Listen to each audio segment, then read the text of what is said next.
With New Year's resolutions, many of us will make a vow to eat healthier, and that's a good thing.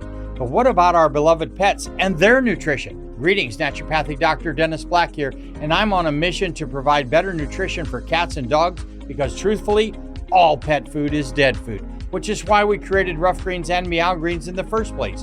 We bring their food back to life with live vitamins, minerals, probiotics, enzymes, omega oils, antioxidants, and so much more. All in a tasty formula that your dog and cat will love. You can improve your pet's coat, digestion, energy, and have less vet bills. Let 2025 bring a new year and a new pet. Get a Jumpstart trial bag, normally $20. Get a 100% discount with promo code BESTFRIEND. You just cover the shipping.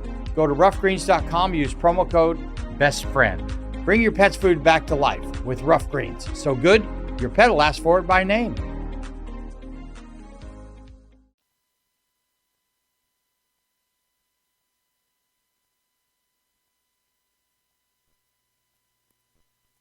I have come here to chew bubble gum and kick ass, and I'm all out of bubble.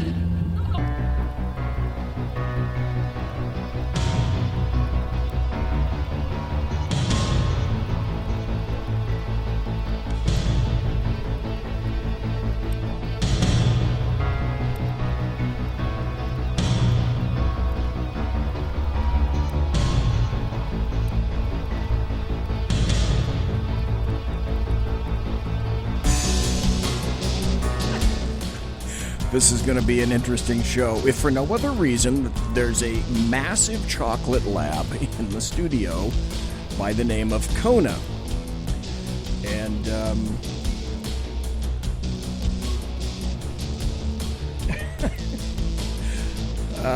boy. Anyway, there's a massive chocolate lab that's in the studio right now.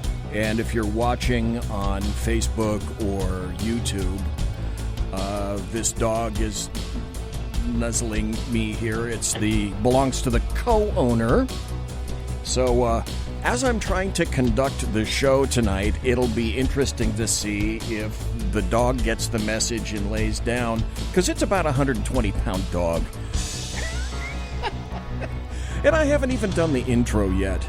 So anyway, ladies and gentlemen, boys and girls, children of all ages, welcome to the bloviating Zeppelin's Berserk Bobcat Saloon radio show, live and direct right here on the SHR Media Network. You got a belly up to the bar. We've kept your seat, and it's great to see you back. Tashay is going to be your bartendress tonight. She pours with the best of them, and the lava lamp is, in fact, lighted to my left, your right, indicating that you can listen and chat at shrmedia.com. You can also watch the show on the SHR Media Facebook page, or the SHR Media YouTube channel, if you wish. I think I'm pretty much given up on Periscope,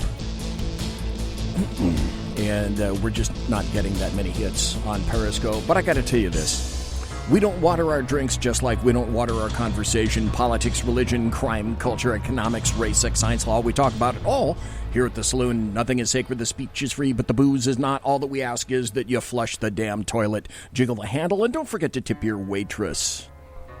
Tonight, welcome to Mike in Chat and Whiskey Dale in Chat. Tonight, for the first hour, we're going to have a very special guest, a return special guest by the name of TARZANA JOE. He's been here before. It was June, if I'm not mistaken. And then in hour 2, we will continue on with happy stories, good times, news updates, and more buttery political goodness than you can shake a chinchilla at. Maybe even 2 chinchillas. Skin tighteners and chinchillas. Mary Brockman is in chat, so welcome to you for that. Good to see you here. What the heck? As a matter of fact, I think, if I'm not mistaken, I could be wrong, that already TARZANA JOE is here. So let's light up this pot right here, move the slider up, and see if we have TARZANA JOE with us on the show. TARZANA JOE, are you present accounted for, sir? Good evening, BZ. Perfect. Yeah. Okay. Number one, if I had a producer, and number 2, if I did have a producer and I had a sound effect for applause, my producer right now would be going, rave applause. I carry my own sound effects, but I didn't bring it with me tonight. But yeah, how sad. I don't have a producer and I don't have that sound. I keep telling myself I'm going to have that sound effect. So anyway, welcome. We have the distinct pleasure of speaking once again to TARZANA Joe from, Tarzana, California.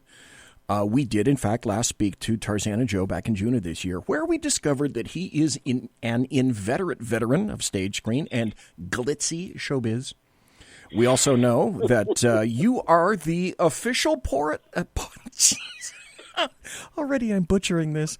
Okay, you are the official poet laureate of the Hugh Hewitt Show, and you can be heard there every Friday with basically a brand new topically driven poem applicable to time, date, and audience. And as you say, and I completely believe, you are the most widely heard poet in all of America. And that's where I first heard you on Hugh's show. You are a poet for hire, a writer for hire, and a wit for hire, half off. Half off, that's right. I always give discounts on wit. Because I think it should be discounted. Anything I say, in fact, should be discounted heavily. Yes. But you've got me on, so you're going to have to listen to it. That's right. By the way, folks, yes, you right there, you that I'm looking at right there, people that are listening live, people that are in chat, people that are listening later in podcast, you can commission TARZANA Joe to write poems for you as well. You got to go to, well, I'm not going to Bigfoot your site to get yourself started. Tell us, TARZANA Joe, where you can be found on social media and also your website, please, sir. Well, there's a Facebook page for TARZANA Joe, but I don't know how to use it. My wife comes along every once in a while and says, click that, touch that. Push that button over there. No, you're confusing it with your friend. No, don't say that. How can you put that in there? So the best way to reach me is tarzanajoe@reagan.com or tarzanajoe@hotmail.com. Okay. You can visit the website, which is just tarzanajoe.com. And there's a little button there that says, I want a poem. And when you push I want a poem, hopefully, with any luck, the kid down the street, I paid $14.50 to help me do the site, a form page will come up, and it will say, please tell me who you are, who you want me to write the poem for, a little bit about that person, and when do you need it. I like a couple of weeks of notice. Some wonderful people give me a month of notice. Other cruel people give me a day of notice and say, my wife is going to leave me, yet please write a poem and tell me, and I need it tomorrow by 4. Yeah, and if you don't give it to me, it's all your fault. Yeah, that's right. But I try to accommodate all lovers of the poetic muse, and I do my best. And nobody pays until they like the poem. That's the deal. Because I would feel so guilty if I wrote a poem or didn't make your deadline or something. But if I blew you off and you didn't pay me, that'd be okay. No, I've never missed a deadline. But I really don't take compensation until a person says, yes, this is what I was hoping for. So that's how I work. It's interactive. People, With New Year's resolutions, many of us will make a vow to eat healthier, and that's a good thing.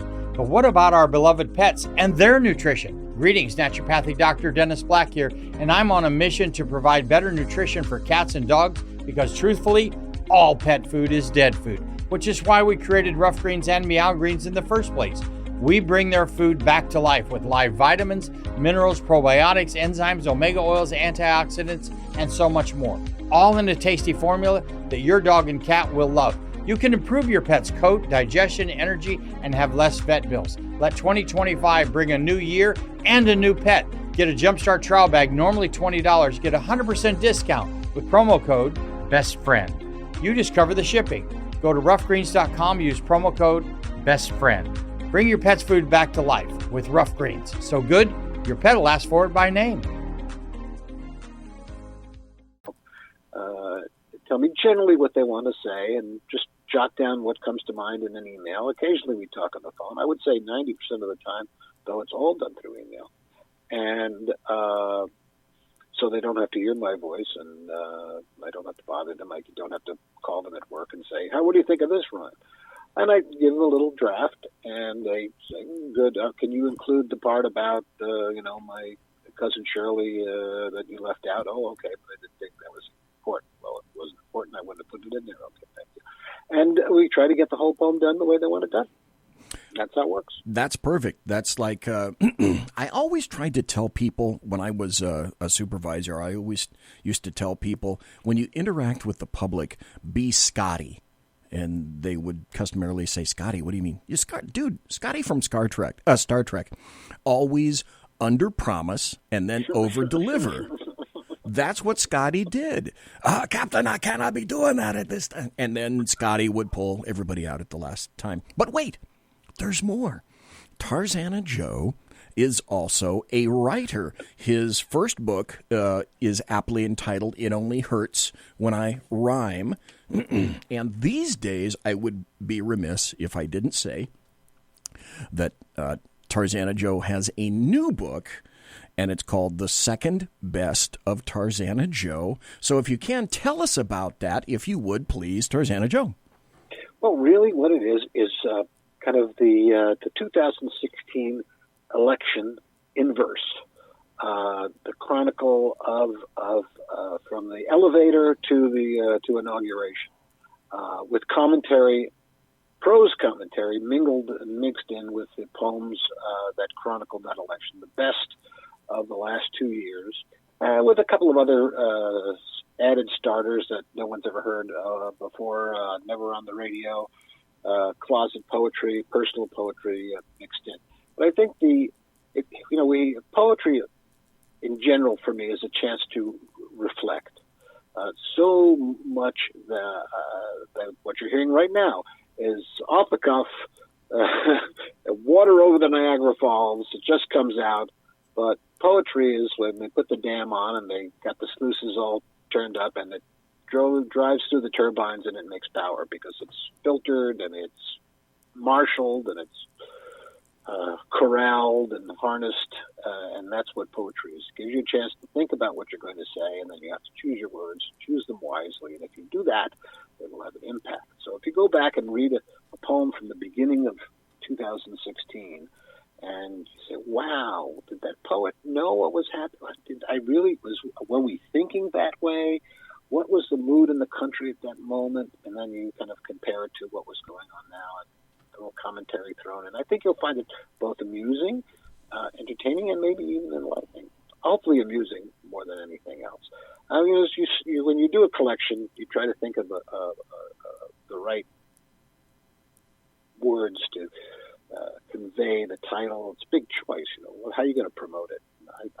First thing I thought of, well, it's my second book, and it's the best of TARZANA Joe, so it's the second best of TARZANA Joe.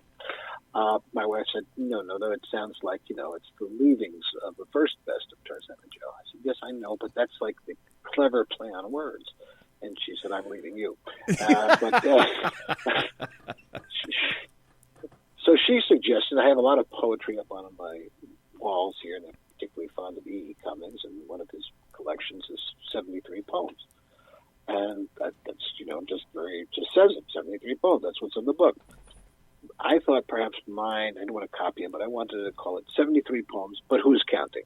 But that may be my third, if I can eke out another 73 poems, because it's 52 a year, one every week. If I could eke out another 52 poems, I might say 52 poems, but who's counting as the third edition. But buy the second edition to give me more incentive to collect the third edition. It won't be the third best of TARZANA Joe, because that doesn't make sense even to me. No. But I hope you wrote that down as to put in your tickler file. Okay, that's what I'm going to put in my third book, 73 poems. Okay, got it. Okay, yeah. Do you have a tickler file? Do you keep a tickler file? Yeah, right. In my brain, Mark 1, Model 1 wheelhouse.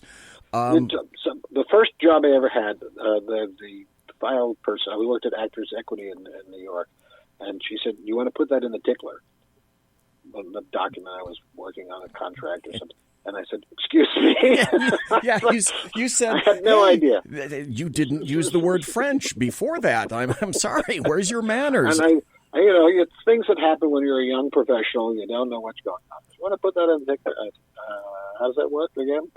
And she explained that the We had this is the File, days file. of think how old I am.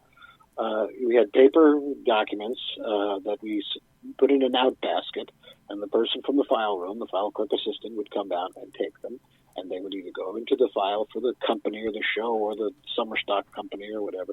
And if you wanted to be reminded of something, you put tickle on the top of it with a date, and then in the morning, magically, a month from then, the piece of paper would end up on your desk with tickler and the date on it, and there it was. And that's how people were reminded of things in the days before apps and phones and email.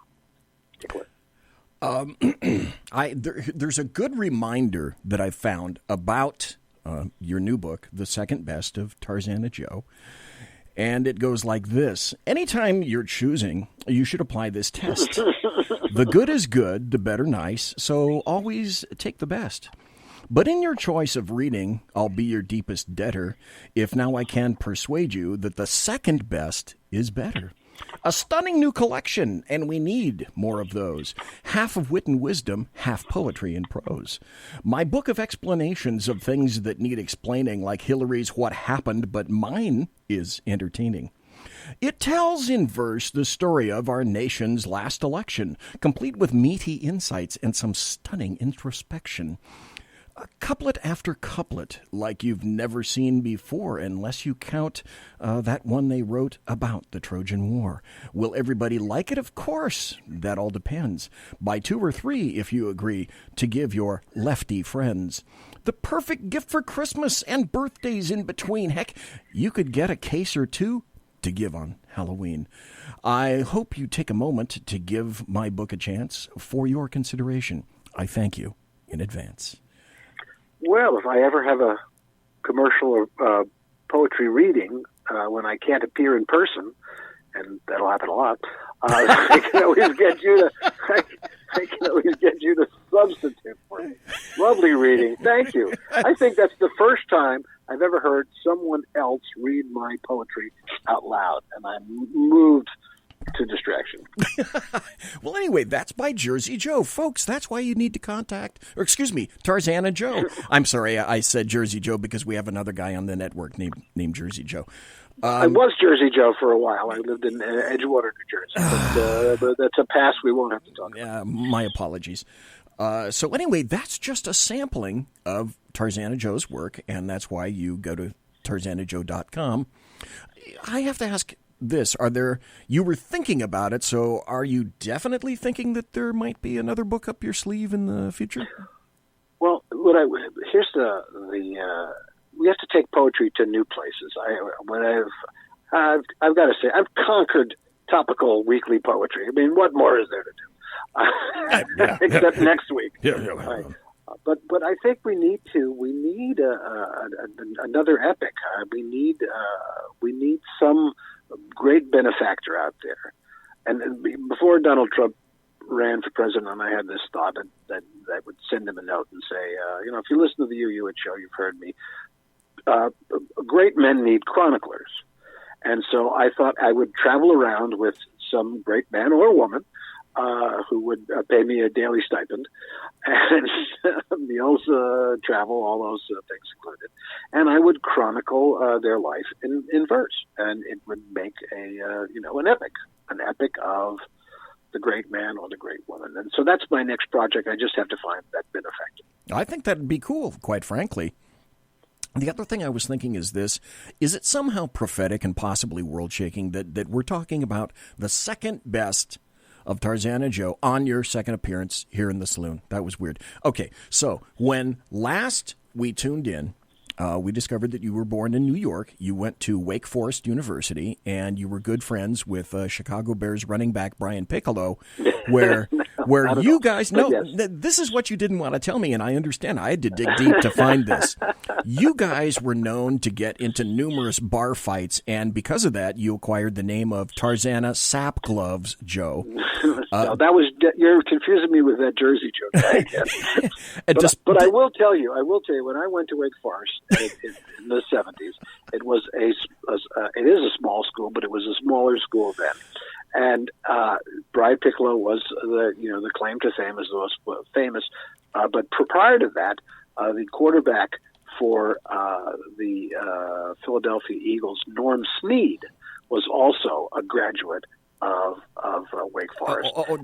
And there was a lovely oil portrait of Norm Snead in the main hall. It's the weirdest thing. I'm sorry. I haven't thought of this picture in a long time. I was actually back at Wake Forest last month. I'm making a nice visit through the East Coast with my dear wife, visiting old friends. And I went looking for the portrait of Norm Snead, and I think it's probably has been moved to a place of lesser honor, but still an honorable place. But interesting that you mentioned Brian Piccolo. Yes, because we all, the two things that that people know about Wake Forest. Well, three. There's Arnold Palmer, who was a student at the old Wake Forest, which is in Wake County in Wake Forest, North Carolina. The new Wake Forest, after the R.J. Reynolds Tobacco Company brought it to Winston-Salem in the late 50s. You had Brian Piccolo, who was running back there, and the third thing, there was a presidential debate there. I think it was one of the Bush debates, Bush and for Massachusetts governor, I've lost my mind. Dukakis? Dukakis. I think a Bush Dukakis debate was there. And that's and Deacon Blues, which is a song by Steely Dan. Steely Dan, right? They call Alabama the Crimson Tide. I need a name for when I lose. They call Alabama the Crimson Tide. Call me Deacon Blues. Deacon Blues. The mascot of Wake Forest is the Demon Deacons. Although in the 50s we won a baseball NCAA championship, which is no mean feat in the 1950s, and we won 4 NCAA golf championships in the 70s, which is also no mean feat. So thank you very much. The funny thing is that, and I know you didn't want me to talk about this, but there's a little bit more, folks, to Tarzana Joe. Not about the bar fight. Not about the bar fight. Okay. No. Well, the weird thing that I found is that they called you Tarzana Sapgloves Joe, despite the fact that you didn't even live in Tarzana yet, which was weird. And the other thing I noticed is that, because I had to dig through this to find out, there are actually published photographs of you that I've seen where you're knocking back wild turkeys and Jägermeisters with Norm Snead, Brian Piccolo, and Arnold Palmer in the back room of the Brown Derby in 1969. And you asked me not to publish them. I'm not going to publish those. Social media is a terrible, terrible thing, isn't it? You can't bury anything. I know. You can't keep anything secret. Is nothing sacred. So you attended Regis High School. That was an all-scholarship Jesuit institution, if I'm not mistaken, in New York City. New York City! You got a scholarship to Wake Forest. I was a commuter at age 13 from Bayside, Queens, Long Island, New York, to 84th Street and Madison Avenue. I got on the Long Island Railroad to Woodside to Queensboro Plaza to 59th Street to 86th Street. I mean, and this is the route of the dashing commuter. I mean, and I'm carrying every textbook that was ever printed for a high school student. It was quite an experience. The commuting was as much of an education as the education at Regis. And Regis really was a school dedicated to the cultivation of the young Catholic mind, and I was cultivated. I was sown. I was turned over. The earth was moved, and they replanted something else there, and that's what happened to me. It was a great school, and it still is a great school, and the experience was amazing. I remember that you said you got a bachelor's degree in English and theater, and then you talked the first time around in June that we found out that there is a Tarzana, California, in the San Fernando Valley. That's where Tarzana Joe lives. Duh, hello. But that area was purchased, you told us, by Edgar Rice Burroughs from his cash. And a substantial amount of it from the Tarzan and Mars books. And he owned most of the western San Fernando Valley. Yeah. You said he bought just about everything in the damn San Fernando Valley itself. Yes, it is. It's and people outside of people inside of Tarzana, some of them don't know why it's called Tarzana, but people outside of Tarzana think, you're living in some kind of strange fantasy land. Is that part of Disneyland? Is Tomorrowland and there's Tarzana Land? No, it's a real actual place, and it's a nice place too. No vines. No, it's not run amok with chimps named Cheetah. No, not this. But the Tarzana beautification. They do have some topiaries that they've put up here and there. The last year, it's been pretty dry, so that the chimp now looks like a giraffe, and the zebra looks like a hyena. So it's very tough to make out exactly what they were intended to be. And we're about 6 miles away from what was the Woolsey fire here, the western part of the San Fernando Valley. Right. Fortunately for us, the prevailing winds were blowing west, and we are east of the line. But a lot of our friends were evacuated, and it was pretty devastating and pretty smoky around here.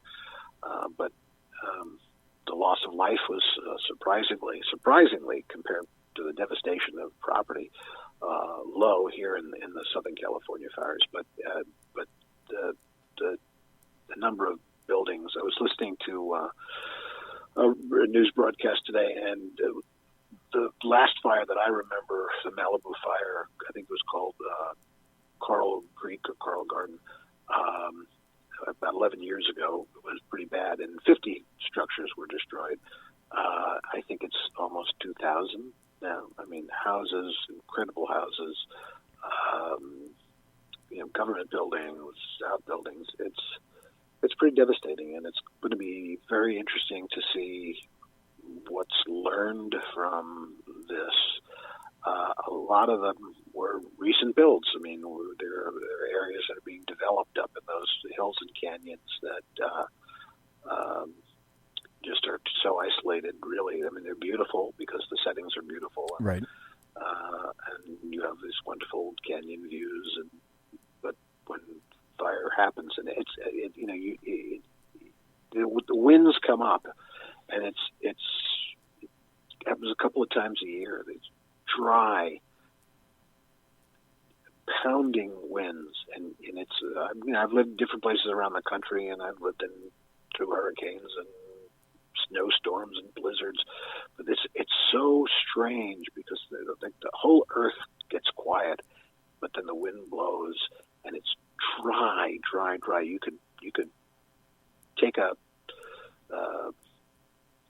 2x4 and smooth it with the back of your hand because your hand is so dry, and it's just waiting for some tinder or spark or something to happen. And I think we really do have to, when those forecasts happen and those winds are predicted, get some kind of, either it's a citizens posse or drone swarm in the sky to be surveilling and see when one of these things begins to break out, so that resources can be applied before it whips up into an unstoppable fury. I mean, something has to be learned from this. We can't just go on and say, okay, well, next time we'll do better. No, we have to have a plan, and hopefully the powers that be in Southern California and the rest of the state will understand that you can't just blame global warming. You have to.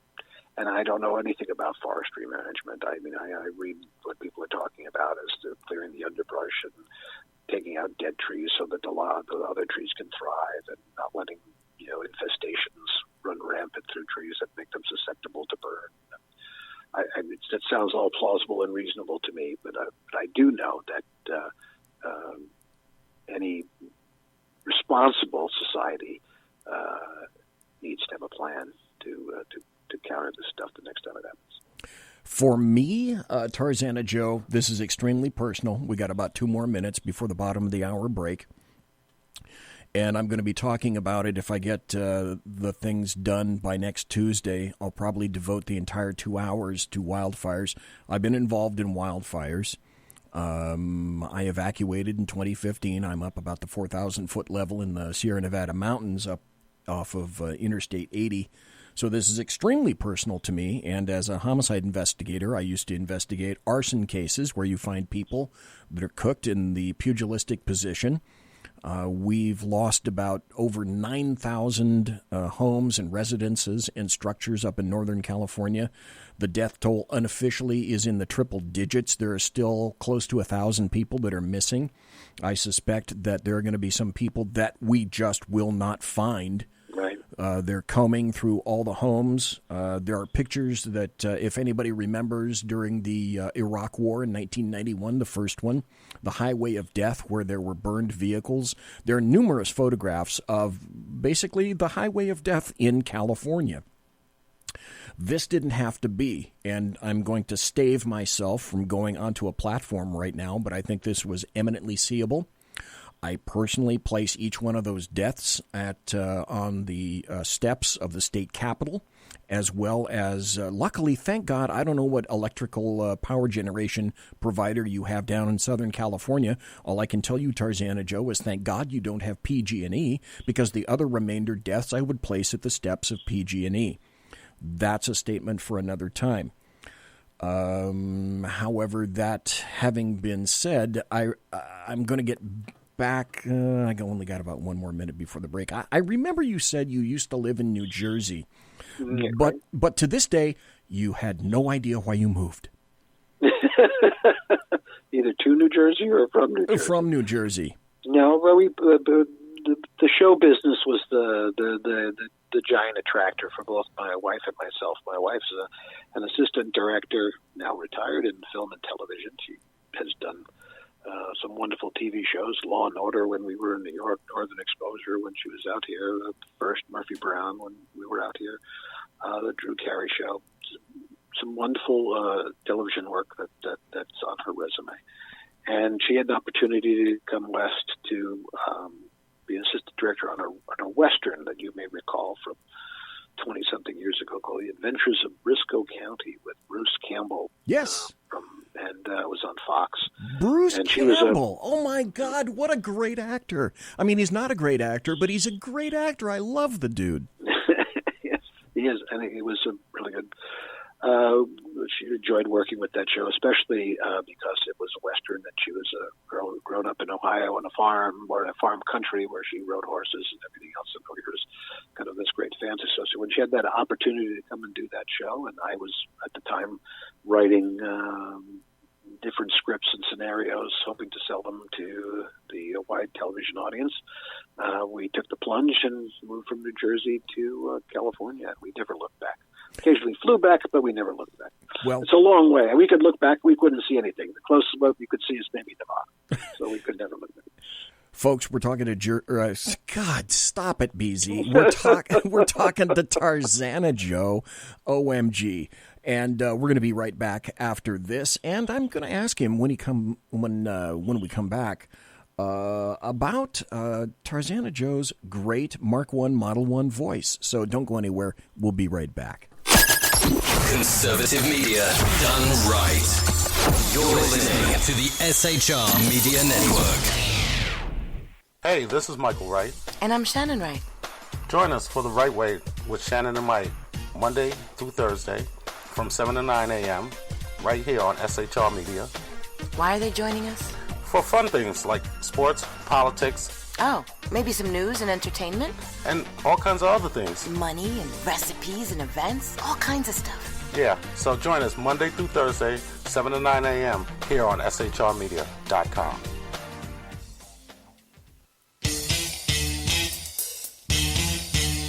From a public locker inside a dilapidated Long Island rail station comes a show designed to piss off liberals using truth, facts, and ridicule.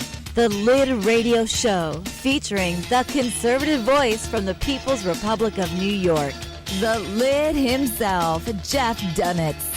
Tune in every Wednesday at 2 p.m. Eastern, 11 a.m. Pacific on the SHR Media Network. Go to shrmedia.com. At Lid Radio, we fight for the truth, justice, and a good kosher T-bone.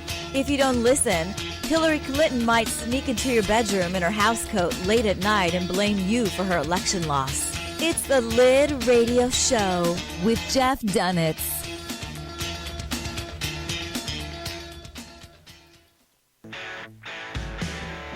Hey girls, Carry Girl Gear is here. More and more women every day are concealed carrying, participating in competitive shooting, and getting firearms training.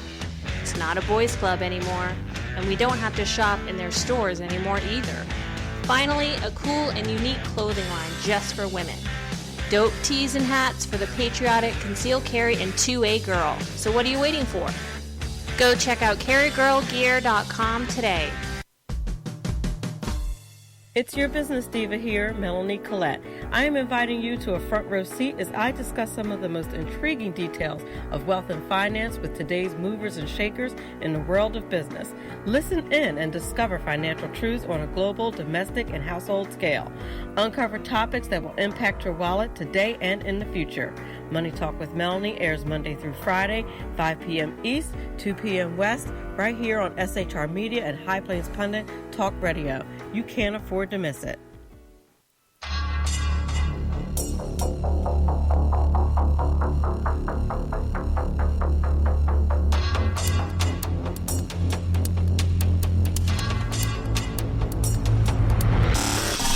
new show on the SHR Media Network, Sackheads Against Tyranny. On shrmedia.com. Go there quick like a bunny, 11 p.m. Eastern, 8 p.m. Pacific, every Wednesday. Live and direct on the SHR Media Network. shrmedia.com. Be there.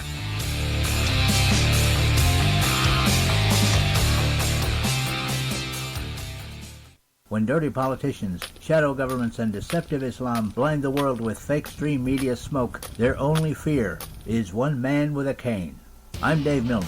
Join me through shrmedia.com, highplainstalkradio.com, and the Western Free Radio Network at Spreaker, YouTube, and iTunes for a different perspective weekly on the Unpleasant Blind Guy. And catch me on Jeff Mitchell's EDL Radio on blogtalkradio.com. There's no surrender ever, because truth is not always pleasant.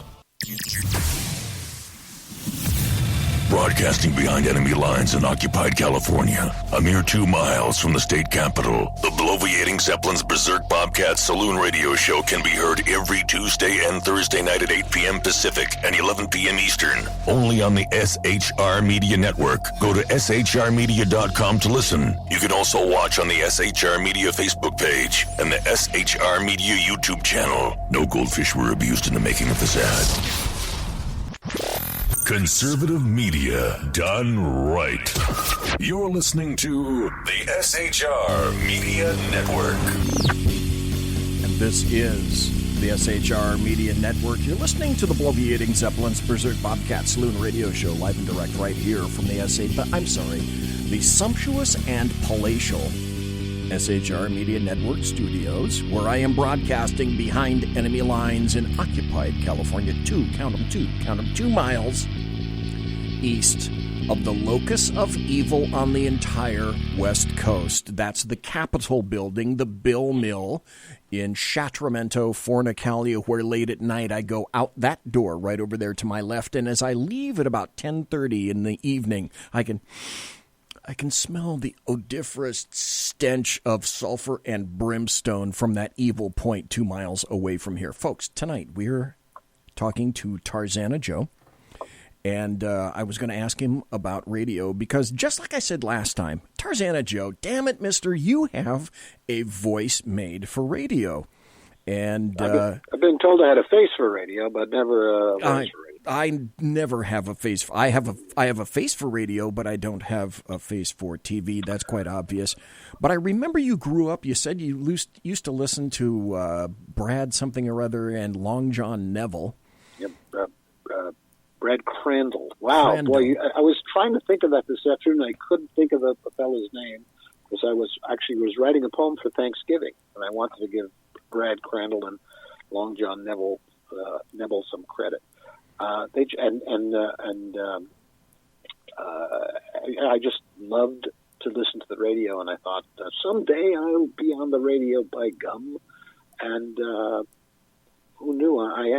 Would you like to hear this is my Thanksgiving poem, which will debut, or was supposed to debut tomorrow on the UUH show, but I can give you a preview of it. I would love to hear it, sir. Plus, I get to practice. All right. It goes something, but only something like this. I've thought a lot and thought some more of all the things I'm thankful for, not least of which, I hope you knew, my chance each week to speak with you. For as I've heard some people say, a little rhyme can make your day. When many words are bilge and bile, 2 rhyming words can make a smile. Or if to thinking you're inclined, a thought that hadn't crossed your mind. How found and fortunate am I get to be that rhyming guy. That little Joe could make this leap, who took his radio to sleep, who in his bedroom every day would practice calling play-by-play with Philcos up on every shelf. He's on the radio himself. It puts me in a happy mood, filled with grace and gratitude. So now I ask that all of you stop and do some thinking too. You'll find, before you think too far, how fine and fortunate you are. Happy Thanksgiving, BZ. Thank you very, very much. And you mentioned Philcos. By God, mister, I remember Philco radios. The funny thing is... I still have several. I am a collector of old vintage 40s and 30s radios. I like them in the Bakelite, and I also like them with the wood cabinets. My dad, Lord, I don't know if you've ever seen these, and folks that are listening right now, if you're old enough, you may remember this. We had a local radio. It was just a radio, and it was inside the house for years in the 50s. This radio, just an AM radio, this radio was about 4 feet tall, 4.5 feet tall, maybe 3.5 to 4 feet wide, a beautiful wooden varnished cabinet. And all it did was get AM radio, and all the dials, which were push button, it was a push button radio, had all the individual stations in our area engraved in the buttons on them. It was just gorgeous. The grill cloth was gorgeous. The speakers were incredible. The tubes, you could turn that thing around, and if your house got cold at night, you could turn that sucker around in those big-ass glowing tubes. It's like putting your hands around a 50-gallon trash can in New York City with a scarf around your throat, and you could just warm your hands up on that thing. It was massive. I've not been able to find one like that, but I have a whole collection of about 5 or 6 beautiful wooden radios and one Bakelite radio, and I love those suckers. I love listening to I have a Philco that I bought. The first one I bought is it looks like a little wooden jukebox, and it has a little door that covers the stations, and the stations are lit up. KEAF, and WNBC, and all these. And it lists them, And because there were only that few stations when that radio was built, and I bought it for $5 at an auction when I was like 18 years old, and I've been dragging it around the country with me. And then I found out only a few years ago, a friend of mine was interested. He's a technical guy in film and TV. So, wow, look at this speaker. It's so huge. He said, look at this. And there's a little receiver in the back. And he said, you know what this is? I think I've heard about this radio. It has a remote control. No. It's a 1930s radio with a remote control. And the remote control, I went on eBay and I bought one. I haven't got it to work yet, but because who knows who could do this thing. The remote control is a little wooden box about the size of half a shoebox with a phone dial on the top. and you would turn the dial to the station you wanted, and the clicks of the phone, click, click, click, click, click, click, click, would send a little radio signal to your radio, and it would change the station. Wow. And that is my pride and my joy, and I will be dragging that around with me wherever I go. I had no idea that something like that existed. I don't know where this came from. This just popped into my brain housing group.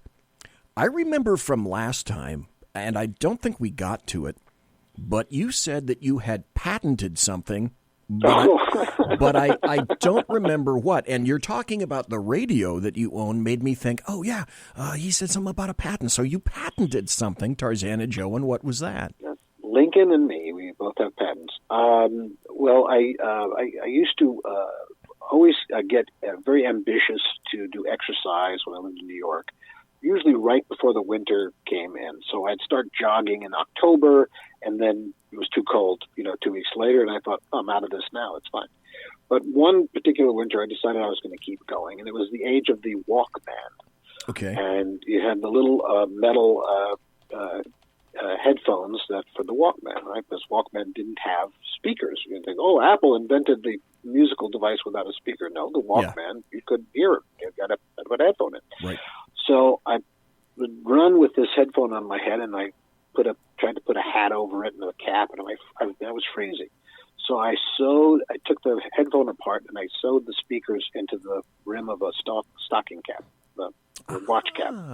Okay? And I'm jogging along, and I come home, and I was meeting a friend for coffee in the morning, and he said, "What's that on your head?" I said, "It's a hat." He said, No, what did you do to the hat? I said, "Well, I'm wearing it." He said, No, you put the speakers. He said, "We can patent that. We can sell that." I said, "Oh, come on. It's not even patentable, is it?" He said, Yes.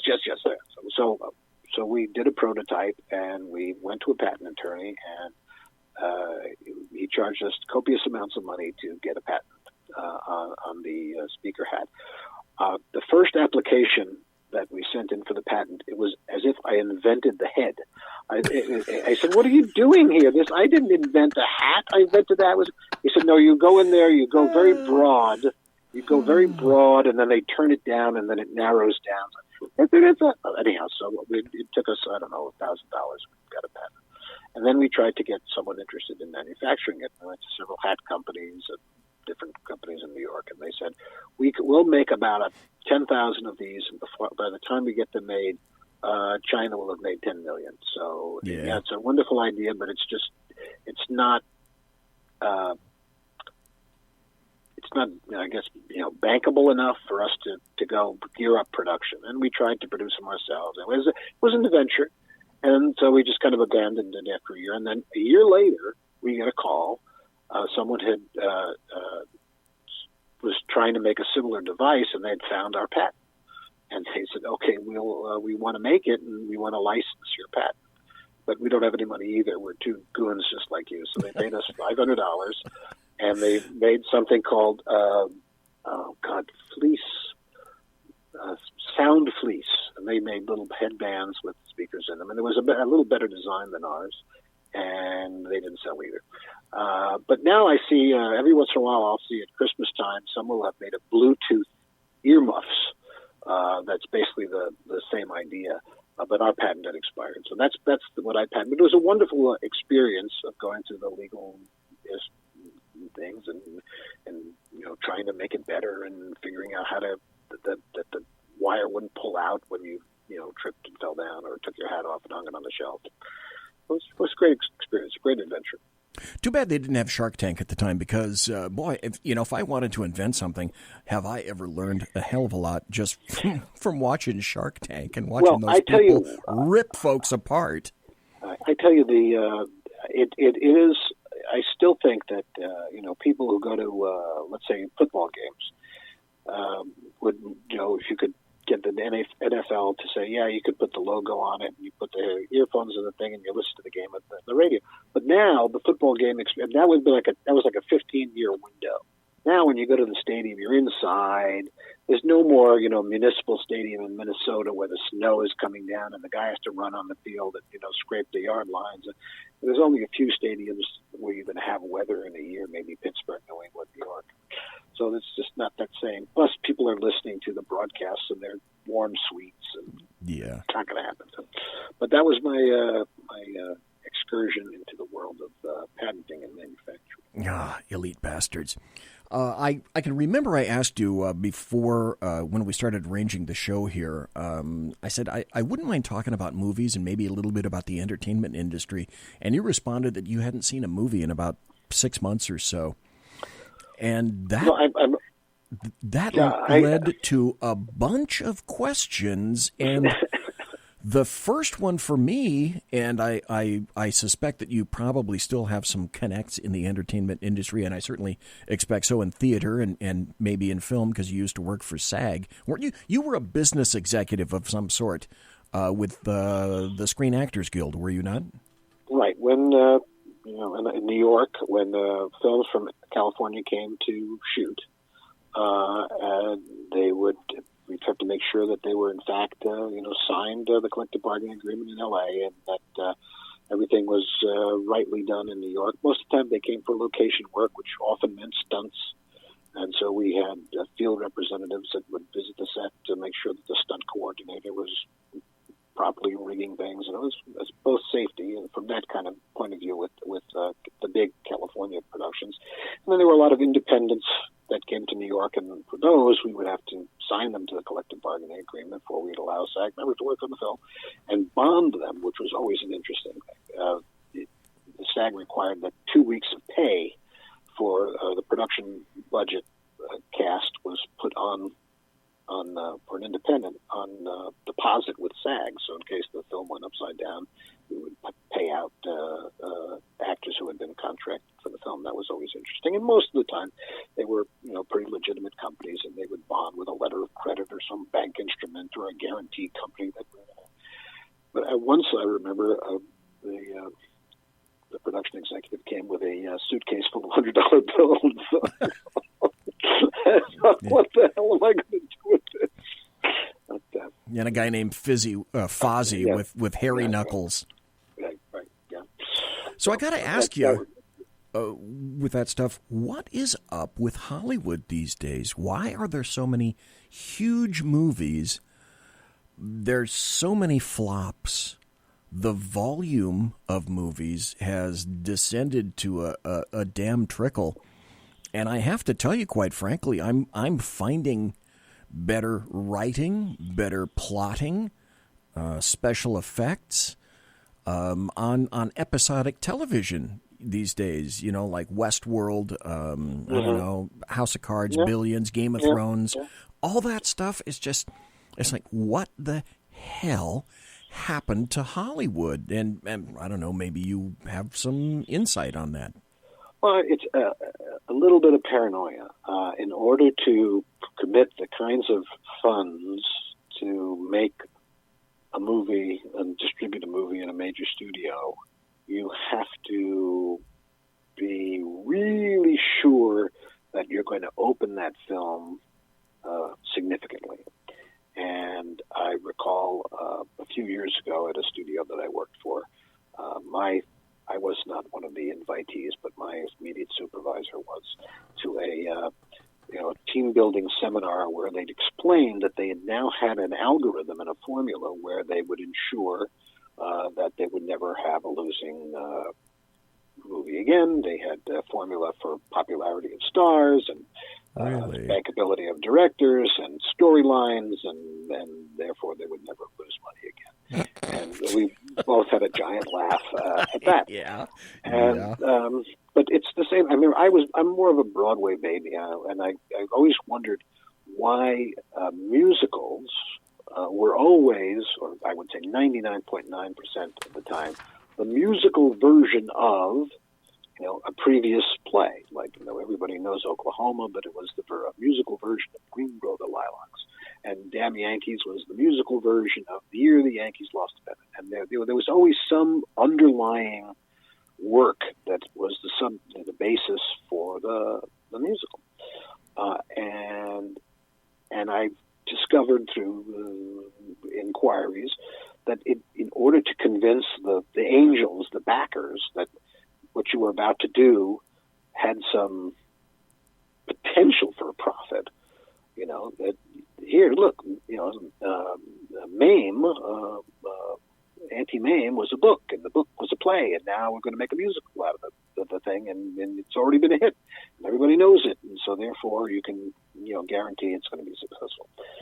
And the rare thing that was a musical that was not based on some other story, an original story, was often very difficult to fund.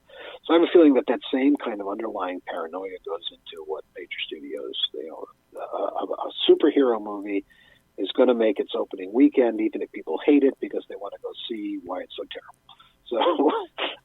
So therefore, we're going to make a lot more superhero movies. And even if they're just, that's kind of what I love. I mean, I was a big Spider-Man fan as a kid, and I couldn't wait till technical arts and sciences caught up with comic book ideas, so you could actually put it on the screen and make people say, "Wow!" Right. You remember the poster line for the first Superman with Christopher Reeve? You will believe a man can fly. Yes. And that's what the movie is all about. But it's gone too far for me. And when Aunt May gets thrown up against a building, and the bricks crack and the windows shatter, and then she kind of dusts herself off and walks down the street, I don't believe it anymore. I mean, you can't swing her around on Doc Ock's arms and expect her not to snap in three. And I'm sorry, I lose it. It's like he didn't jump out of the cock-a-doodle car, if you recall that reference from for crying out loud. Now I can't even figure what it's from. But it loses me. I can't watch that. Guy gets punched, he goes through a building, then he comes back out, and I don't know. Doesn't get it. Yep. Well, Steve Lee just passed, or excuse me, Stan Lee just passed away at the age of 95. You can call him Jersey. Maybe I should call him Jersey Lee. Okay, good point. All right, let's see. Tarzana Joe 1, BZ 0. Yeah, okay. Excellent point. Excellent point. I'm the funniest when I'm cruelest. I'm sorry. But didn't they say you got to be cruel to be kind? Somebody said that. I'm going to be really curious to see where Marvel goes these days now that Stan Lee has passed away. I actually acquired a no prize from Stan Lee back in the 60s. I had a huge collection of Marvel comic books. I had The Amazing Spider-Man #1 up to 100. I had a complete collection of The Silver Surfer. I had all of the Gene Colan Iron Man comic books, early Hulk, Steve Ditko when he was actually penning early Amazing Spider-Man, John Romita, some early Todd McFarlane, some great stuff. And I can tell you quite frankly, I said this a couple of nights ago, one of the reasons that I enjoyed English and wanted to make it one of my 2 majors, English and Communication Studies, was because of reading Stan Lee penned comic books. There wasn't a time generally wherein I didn't go through a Stan Lee written comic book, no matter what the characters happened to be, where I wasn't forced as a young kid to go consult a dictionary to find out what a trembling toady was or a sniveling jackanape was. And I said, oh, God, now I got to go to the dictionary over here and try to find out what Stan Lee is trying to tell me. And I loved the English language because of it, and I loved what Stan Lee did for me. He gave me a thirst for the English language, which is a wonderful thing because when I was in patrol, I used sarcasm as a weapon. And I primarily, I was talking over the heads of so many people it wasn't even remotely funny. Maybe I should wrap things... Well, you are a tall guy, so that's okay. Right. I'm all of 5'9". I gotta maybe wrap with this. Okay. I've noticed that producers in movies now are Chinese, and there were times I just watched the 1951 edition of The Day the Earth Stood Still. Oh my God, what a beautiful, incredible movie. One producer, one director, Robert Wise. Now today there are 10, 13 different types of producers. And I'm just kind of curious, is the movie industry starting to go through now what the music industry went through, I don't know, say 10 years ago or so? That's an interesting observation. Yeah, I mean, in order to put together one of these things, you're cobbling all kinds of so many influence people. And yeah. I mean, look at the credits on even a TV series. Oh, yeah. If you read the credits, you miss the first 10 minutes of the show. It's like, wait a second, I was just reading the associate producer, and the guy, 3 people are already murdered. Well, what happened to the plot? Go back and watch it. Yeah, it's everybody gets a credit, and everybody puts in their 2 cents. I will tell you though that it's still a medium. And I learned this when I was at SAG, but whoever the strongest personality is in the making of the film, whether it's the producer, sometimes it could be the director, sometimes it could be the leading actor, sometimes it's even the production manager who gets the thing done because that's the personality the film takes on.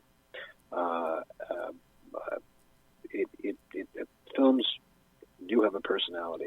If there's a director who's not quite sure of himself and he's afraid every morning when they look at the rushes that he's going to get booted or yelled at or something, I don't know, then everybody is on pins and needles and tenterhooks, and the movie looks like it was made that way. When the director knows that he's the boss and it's going to be the way he wants it, then the movie comes out better, and people have a better time working on it too. And there's not as many claims for SAGs. I liked it that way. I got one final question for you, because we got about one more minute before the top of the hour. And I think this is a fairly important question. How come we can't get good crab cakes on the West Coast? Well, again, if a question of such profundity, I may have to think about it until my next until your next appearance visit. But I will tell you where you can get good crab cakes. Baltimore, on the West Coast. Well, that's a great line from the Music Man. He comes to River City and says, "Where's a good place to spend the night?" And the guy says, "Try the Palmer House in Chicago." But there's a restaurant in Encino, actually, named Claudine's. And whatever they make, and when they make a crab cake, it's not on the menu every time. They really make a crab cake. So if you're in Encino, look for Claudine's on Ventura Boulevard. A friend of mine is the by-scratch chef there, and it's, wonderful. So you asked that, and I actually have an answer for you. Perfect. Tarzana Joe, I got to tell you, it was great fun having you on the show tonight. And would you ever consider a third time beating your head against the Berserk Bobcat Saloon wall, if you're so inclined? You know where to find me. I'm in New Jersey. I'm in the book. No, I'm in Tarzana. I'm in the book. In Jersey. So, okay, one final time. Can you tell us where can you be found on the internet, your social media sites, and the name of your new book out just now? Right. Go to Amazon.com and buy the second best of Tarzana Joe. It's available at Amazon.com and great bookstores. Well, no, it's unavailable on Amazon.com. And you can reach me at TarzanaJoe.com or TarzanaJoe@Reagan.com. And by the way, I should point out, folks, that you can either get it in the Dead Tree version for $19.99, or you can get it on the Ones and Zeros version on Kindle for $3.99. So if you like your ebooks, there you go, available right now. Tarzana Joe, I want to thank you ever so kindly for taking time out of your schedule to talk to me tonight. It's been my honor and a pleasure to have done so with you. And I want to wish you and your family and all your friends a great Thanksgiving, sir, in about 2 days. My gosh, Thanksgiving is here. Thank you so much. It's my privilege and my pleasure. And happy Thanksgiving to you. Thank you ever so kindly, sir. You take care and be safe. Bye. Folks, we're talking to Tarzana Joe, and really enjoyed talking to him. We're going to take a break and come right back, and then I'm going to go into an article, a story, and then we'll hit some happy stories, if that's okay with you. Conservative media done right. You're listening to the SHR Media Network. Hey, this is Michael Wright. And I'm Shannon Wright. Join us for The Right Way with Shannon and Mike, Monday through Thursday from 7 to 9 a.m. right here on SHR Media. Why are they joining us? For fun things like sports, politics. Oh, maybe some news and entertainment? And all kinds of other things. Money and recipes and events, all kinds of stuff. Yeah, so join us Monday through Thursday, 7 to 9 a.m. here on SHRmedia.com.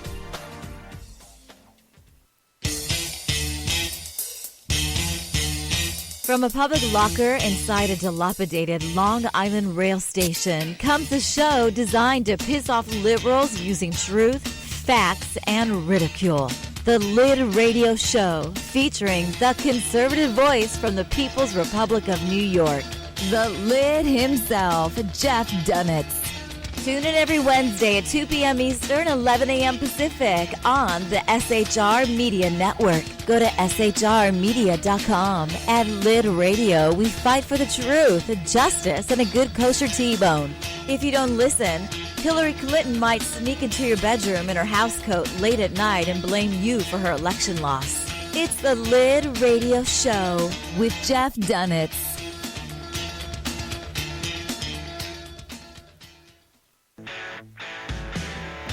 Hey girls, Carry Girl Gear is here.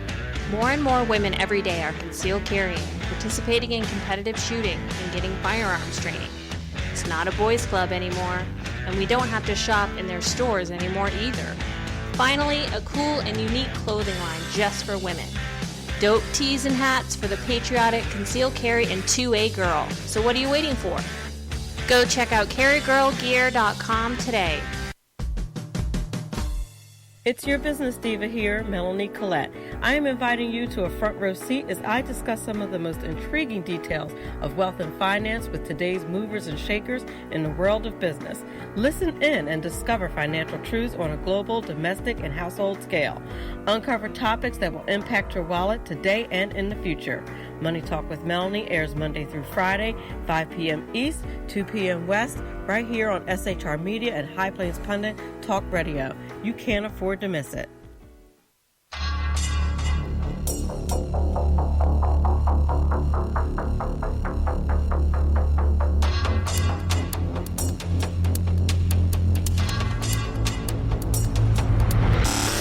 The new show on the SHR Media Network, Sackheads Against Tyranny. On shrmedia.com. Go there quick like a bunny, 11 p.m. Eastern, 8 p.m. Pacific every Wednesday. Live and direct on the SHR Media Network.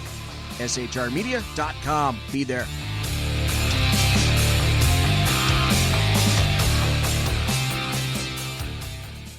When dirty politicians, shadow governments, and deceptive Islam blind the world with fake stream media smoke, their only fear is one man with a cane. I'm Dave Milner. Join me through SHRmedia.com, HighPlainsTalkRadio.com, and the Western Free Radio Network at Spreaker, YouTube, and iTunes for a different perspective weekly on the Unpleasant Blind Guy. And catch me on Jeff Mitchell's EDL Radio on BlogTalkRadio.com. There's no surrender ever. Because truth is not always pleasant. Broadcasting behind enemy lines in occupied California, a mere 2 miles from the state capitol, the bloviating Zeppelin's Berserk Bobcat Saloon radio show can be heard every Tuesday and Thursday night at 8 p.m. Pacific and 11 p.m. Eastern, only on the SHR Media Network. Go to shrmedia.com to listen. You can also watch on the SHR Media Facebook page and the SHR Media YouTube channel. No goldfish were abused in the making of this ad. Conservative media done right. You're listening to the SHR Media Network. Second hour, number 2. And fortunately for you, or unfortunately for you, this is my only show for the week.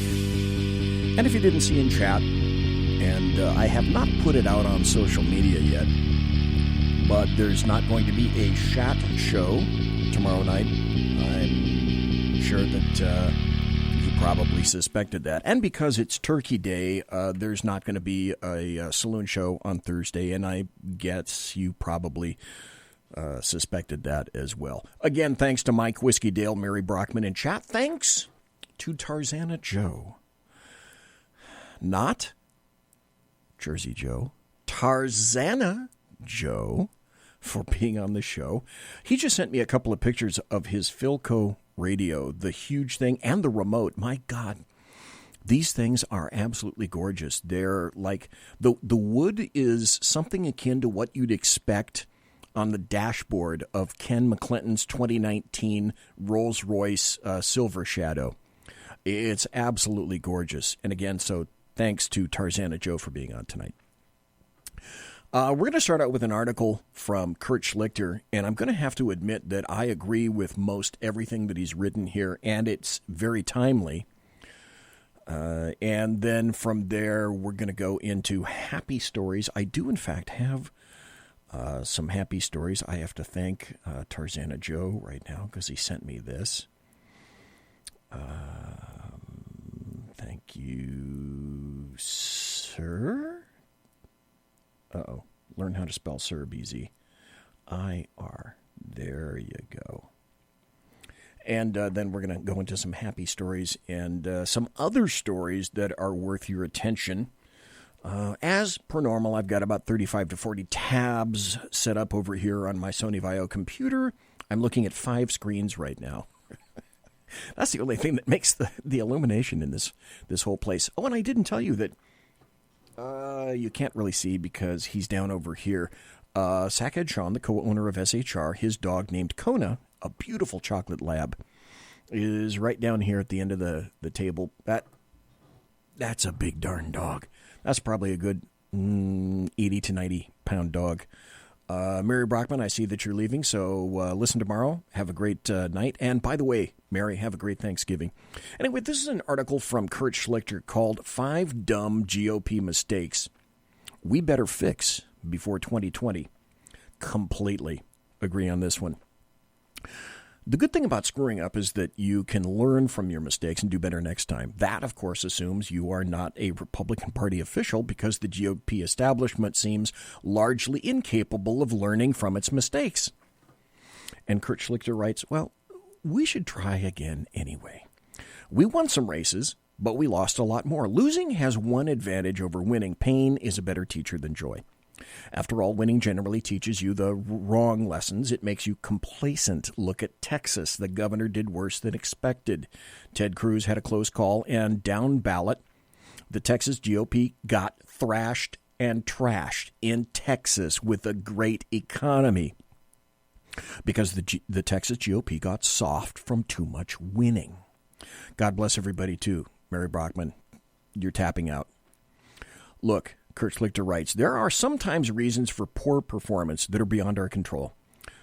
Tex Kennedy poured $70 million into the race, and the Democrat transcriptionist media nearly flooded Houston all over again, slobbering all over that skateboarding goof. It's no surprise these factors had an effect. I don't blame Ted Cruz, but I do blame the guys who were supposed to be keeping the Lone Star State red. The Dems went out and mobilized people who had not been mobilized before. The GOP should have done the same thing with its own people long ago. It should have had its own grassroots wired, but it didn't, because for a couple of decades, it didn't need to. Well, now it needs to. Lesson 1, never get into the mindset that you can't lose. Always play like you're 10 points back, which is what saved Ted Cruz. Let's look at Arizona, Kurt Schlichter writes. If resumes were competing, Martha McSally, an A-10 pilot, she would have crushed Pinko Barbie. But resumes don't run for office. People do. My Arizona pal John Gabriel has a deep dive post-mortem, but there are some key lessons we have to draw from this. 1 point debacle. Mick Sally is an admirable person who decided to run on I'm impressive and not one of those conservative kooks, instead of on here are the things I stand for that I will get done. Now, Sinema also ran a campaign based on personality. I'm nice and I'm also moderate. So why would the average person pick McSally over Sinema if the only difference was impressive versus nice? What was McSally for? Not being either Sinema or a conservative. Hardly inspiring, Kurt Schlichter writes. Here's an alternative idea. How about you embody the conservative values the GOP base wants?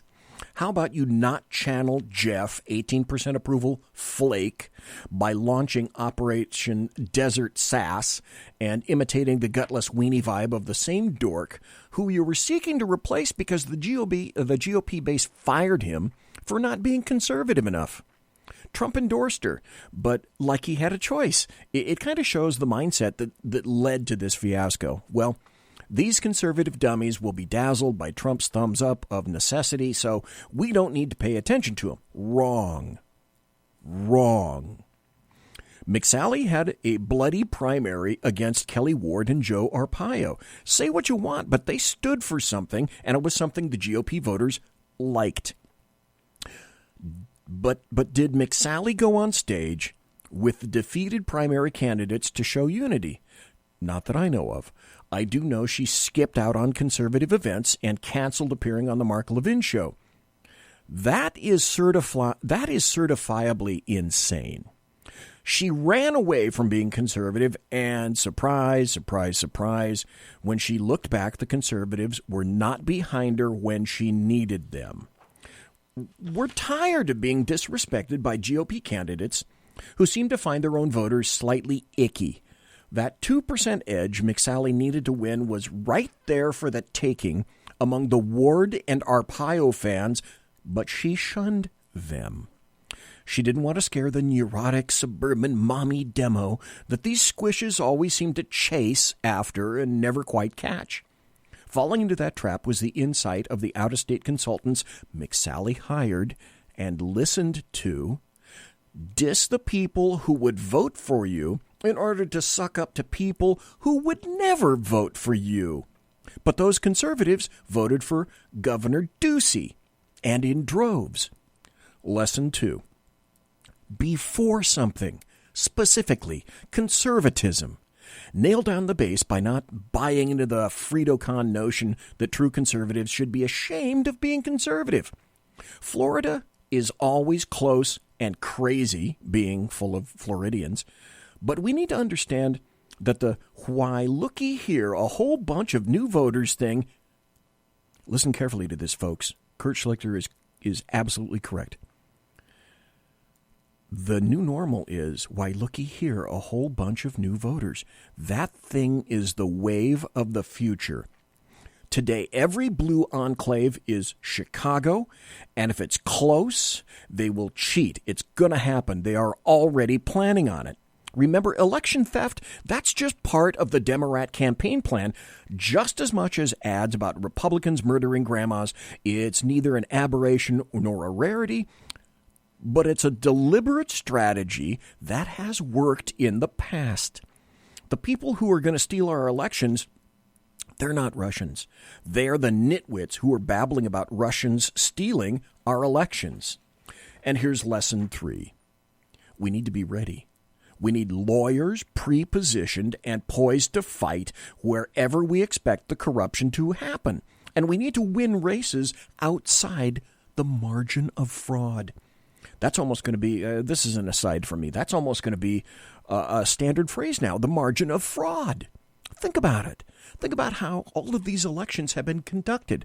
Florida, Georgia, Arizona. For fuck's sake, certainly true in California. Kurt Schlichter continues, we got slammed below the fold. We lost 300-plus stage legislature seats on November 6th. And remember how smug we were about winning 1,000-plus seats during the Obama years? Well, change is inevitable, and in a split nation, we have to lose some seats sometime. But 300-plus? Do we have a coherent plan for recovering them? The state government seats are our farm team of future talent, and they will have a huge effect on redistricting after the next census. A seat in the Idaho House of People who live in Idaho is not as glamorous a U.S. Senate race, but it's important. Lesson 4. We need to get back in the fight down ballot. Who's the GOP leader in charge of that nationwide? If the answer is shrug, that's the wrong answer. Finally, we need good candidates. They are out there. The search for our stars in 2020 should have started November 7th, or at least it better have. We need a solid candidate on every ballot. Again, who is the GOP official in charge of recruiting? What is his or her or their name? What is it? And we need to be picky in our primaries. You know, the guy who lost to Flat Top Jerk in Montana, turns out he had some baggage those of us out here in the rest of America did not know about. Montanians voted for Trump by pretty big margins. They didn't turn into SJWs in the last 2 years, but they felt that liberal creep, John Tester, represented them better than the GOP candidate. Why? What were their concerns that our party ignored, that our GOP voters ignored in the primary? Let's vet our candidates better. Not just the party functionaries, but those of us who vote in the primaries need to be much more careful. And finally, lesson 5. Candidate quality matters. No more losers. Losing sucks. You know, but what sucks worse? Losing twice in a row. So we normals need to get militant and demand that our GOP establishment try something new. Yeah, like learning from our mistakes. And that was five dumb GOP mistakes we better fix before 2020 by Kurt Schlichter. You can find Kurt Schlichter at townhall.com. I think his stuff comes out every Monday and Wednesday, if I'm not mistaken. A great writer. Had him on the show. Want to get him back on the show. He's got a book out, and I'm in the process right now. I'm going to try to get it out by Tuesday of next week. Writing essentially a comprehensive story that I'm going to go over here about the wildfires, because I've been doing a lot of investigation. Obviously, it's personal to me. It's extremely personal to me. And there's some people that I've been trying to reach out for, some professionals in the logging industry, and also my former congressman, Representative Tom McClintock. I've contacted his spokespeople, and I'm trying to get him on the show to talk specifically about forestry, logging, and forest management here in California, and why it is that we got what it is that we now have. Unofficially, the count is in the double digits. Unofficially, as I've spoken to other people up near Butte County, it's in the triple digits. They just don't want to go there yet, and they're trying to go through every home and discover as much as they possibly can. Guaranteed, there are going to be people that were in this fire that their loved ones will never see them again, and they will literally never be found. So that's coming up. Maybe next Tuesday, maybe next Thursday. Probably next Thursday. I think next Thursday I'm going to have Ron Edwards on the show from the Ron Edwards Experience. So that's what I've got coming up. Like I said, no Chat Show tomorrow and no BZ's Saloon on Thursday, because I want everybody to have a great Thanksgiving and enjoy your Thanksgiving and not have to worry about any of this foolishness right now. Which, let's see, that leads me to... It's time for happy stories and good times. Here's one that could be considered a happy story and maybe not quite a happy story. It started off as an unhappy story, but I think it's beginning to build into a happy story, and this just occurred today. The headline is Trump vows to battle judges after latest immigration court defeat. President Trump vowed to retaliate Tuesday against liberal judges on the West Coast, specifically from the Ninth Circuit, who he said appeared to have it in for him, commenting hours after an Obama-appointed federal judge, delivered yet another legal spanking to the administration on immigration policy. He said, "I'm going to put in a major complaint because you cannot win if you're us," Mr. Trump said at the White House, facing reporters just before jetting off for a Thanksgiving holiday in Florida. And he's going to fight back. He said he's fed up with his opponent's ability to file cases in the Ninth U.S. Circuit Court of Appeals, a set of notoriously liberal courts that have ruled against Mr. Trump on everything, from the travel ban to sanctuary cities to this latest ruling on Tuesday, blocking his asylum crackdown. Mr. Trump predicted he will eventually prevail on that asylum case when it reaches the Supreme Court, just as he did after a long back and forth on the travel ban. But he said it's unfair to have to face the lower court judges who said they are very unfair. That's not law. That's not what this country stands for. Every case that gets filed in the Ninth Circuit, we get beaten. And that's true. The Ninth Circuit covers, by the way, for those who are concerned, Hawaii, Alaska, all of California, Washington, Oregon, Nevada, Idaho, Montana, and Arizona. Most of those areas are very, very left-leaning. And, of course, the Ninth Circuit, as you already likely know, is based in San Francisco, California.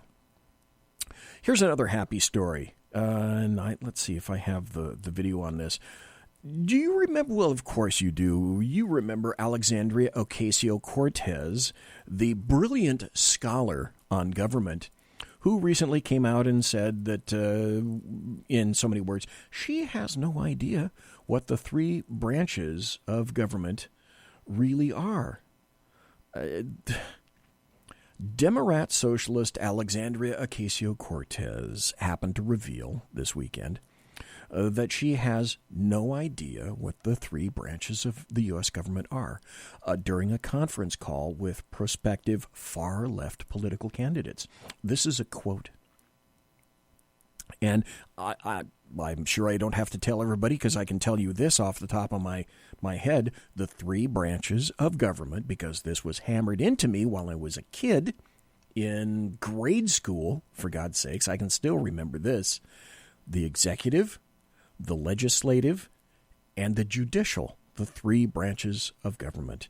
So her quote is this: if we work our butts off to make sure that we take back all three chambers of Congress, all three chambers of government, the presidency, the Senate, and the House, Ocasio-Cortez said on Saturday while she was on a call with Justice Democrats. That's a happy story because she's just plain stupid as a houseplant. Unfortunately for those people in New York, like Jeff Dunitz, she's going to be making decisions for you. Wake up, people in New York. Here's another happy story. This really is a happy story, but it's so far overdue, but I'll take it. I'll take a win wherever I can find it. Brenda Snipes submits resignation as Broward elections supervisor. I'm going to have to go out and get applause. I need a producer and I need applause. Just ours. After finishing a tumultuous election recount, Broward Supervisor of Elections Brenda Snipes submitted her resignation, ending a 15-year tenure full of greatness, wonderful things. No greatness, no wonderful things. Oh, yeah, a 15-year tenure full of botched elections, legal disputes, and blistering criticism. Well overdue. It is true. She did send it, said Bernadette Norris Weeks, an attorney who works as counsel to the Supervisor of Elections office. Evelyn Perez Verdia, a former office spokeswoman who left several years ago, said Sunday evening that she was told by people in the office that the letter was sent to Tallahassee earlier in the day. She said she saw an early draft of the letter. In the version she saw, she said Snipes, 75, expressed a desire to spend more time with her children. Way overdue. That's a happy story. Here's another happy story. This comes out of California. And of all places, I found this. You find stuff where you find it, okay? I found this from yahoo.com. 2 California death row inmates found dead. Suicide suspected. From Sacramento. Imagine that. 2 condemned multiple murderers, including a serial killer, apparently committed suicide within hours of each other on the nation's largest death row, California officials said Monday. Corrections officials said they found Andrew Urdiales, 54, unresponsive during a security check at San Quentin State Prison late Friday. He was sentenced to death on October 5th by an Orange County judge for killing 5 women in California and previously faced the death penalty for 3 murders in Illinois. The California victims were Robin Broadley, 23, in January 1986 in Mission Viejo, Marianne Wells, 31, in September 1988 in San Diego, Julie McGee, 29, in July 1988 in Cathedral City, Tammy Irwin, 20, in April 1989 in Palm Springs, and Denise Maney, 32, in March of 1995 in Palm Springs. The murders occurred while he was stationed at various U.S. Marine Corps facilities in Southern California. Now he's dead and gone. He previously was convicted of killing Cassie Coram, 21, Lori Ulaki, 25, both from Hammond, Illinois, and Lynn Huber, 22, of Chicago, in the mid-1990s. Former Illinois Governor George Ryan commuted his sentence to life in prison in 2002 for 2 murders, and his third sentence was also commuted when Illinois banned the death penalty. And he's been on California's death row ever since October 12th. Now, separately, authorities said that they found Verenda Govin, 51, unresponsive, alone, in his cell in a different death row housing unit late Sunday. Gavin was sentenced in December 2004 for committing 4 Los Angeles County murders. The victims were Jita Kumar, 42, Plara Kumar, 18, Tulsi Kumar, 16, and Sitaben Patel, 63, Govind, his brother Pravin Govind, and Carlos Amador, then set the Kumar's house on fire in 2002. Govind arrived on death row in January 2005. His brother Pravin has been on death row since September of 2005. What an aspiration and an inspiration they are. Officials said that while both men's deaths are being investigated as suicides, there's no indication that their deaths are related. And again, if I had a producer who had applause, I'd be playing that right now. Let's expand our vision a little bit. Oh, no, wait, no, it's 9:29. Okay, when I come back, we're going to expand our vision in terms of happy stories, and we're going to expand that vision out to Hungary, that is to say, the country of Hungary, because they are clearly some of the smartest individuals in Europe these days. Conservative media done right. You're listening to the SHR Media Network. Hey, this is Michael Wright. And I'm Shannon Wright. Join us for The Right Way with Shannon and Mike, Monday through Thursday from 7 to 9 a.m. right here on SHR Media. Why are they joining us? For fun things like sports, politics. Oh, maybe some news and entertainment? And all kinds of other things. Money and recipes and events, all kinds of stuff. Yeah, so join us Monday through Thursday, 7 to 9 a.m. here on SHRmedia.com.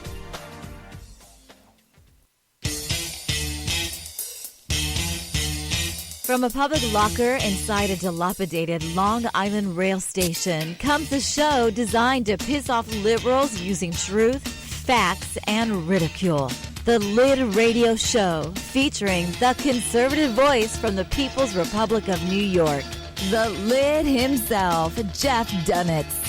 Tune in every Wednesday at 2 p.m. Eastern, 11 a.m. Pacific on the SHR Media Network. Go to shrmedia.com. At Lid Radio, we fight for the truth, justice, and a good kosher T-bone. If you don't listen, Hillary Clinton might sneak into your bedroom in her housecoat late at night and blame you for her election loss. It's the Lid Radio Show with Jeff Dunitz.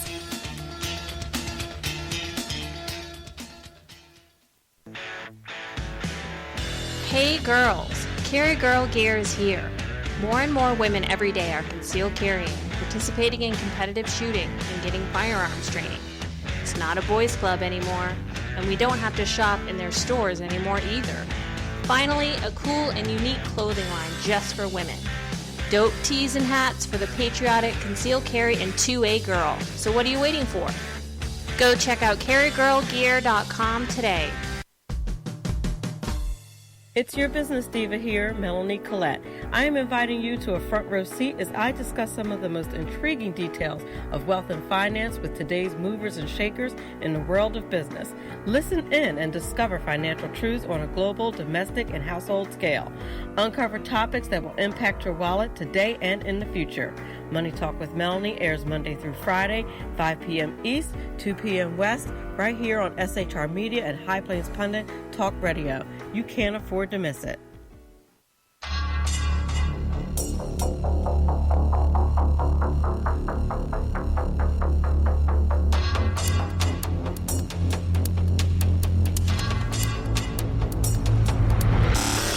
The new show on the SHR Media Network, Sackheads Against Tyranny. On shrmedia.com. Go there quick like a bunny, 11 p.m. Eastern, 8 p.m. Pacific every Wednesday. Live and direct on the SHR Media Network. shrmedia.com. Be there.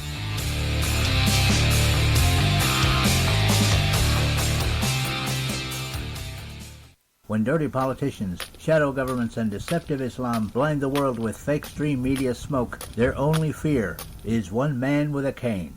I'm Dave Milner. Join me through SHRmedia.com, HighPlainsTalkRadio.com, and the Western Free Radio Network at Spreaker, YouTube, and iTunes for a different perspective weekly on The Unpleasant Blind Guy. And catch me on Jeff Mitchell's EDL Radio on BlogTalkRadio.com. There's no surrender ever. Because truth is not always pleasant. Broadcasting behind enemy lines in occupied California, a mere 2 miles from the state capitol, the bloviating Zeppelin's Berserk Bobcat Saloon radio show can be heard every Tuesday and Thursday night at 8 p.m. Pacific and 11 p.m. Eastern. Only on the SHR Media Network. Go to shrmedia.com to listen. You can also watch on the SHR Media Facebook page and the SHR Media YouTube channel. No goldfish were abused in the making of this ad. Conservative media done right. You're listening to the SHR Media Network. And we're back. It's the final 25, the last 25 minutes in the show. And just for tonight, I'm going to wear it again because it finally came in. I found some folks that make a t-shirt that I've been wanting to get for quite some time. And you have to be careful when you buy logo stuff because some of the stuff that I've seen on the internet just looks terrible. But this is if you're watching on video right now and you're looking at Facebook Live or you're looking at the SHR Media channel on YouTube, the YouTube channel, I'm wearing my Black Sabbath Master of Reality t-shirt. And the logo, whoever created this got the logo actually correct. So, great t-shirt. Love it. Really enjoyed the group. A long time ago in a galaxy far, far away, 1974, 75, I met Geezer Butler, the bass player. For Black Sabbath when I was on tour recording Status Quo live in Glasgow, Scotland, and I also met Bon Scott, the original singer for AC/DC before he drank himself to death in 1976, I believe. Here's something that just came out. Whiskey Dale says, Ozzy. Love me some Ozzy. I just got this email, allegedly, I'm guessing it really is from Amazon.com, and I'm curious if any of you got this email as well. It says, hello. We're contacting you to let you know that our website inadvertently disclosed your email address due to a technical error. The issue has been fixed. This is not a result of anything you have done, and there is no need for you to change your password or take any other action. Really?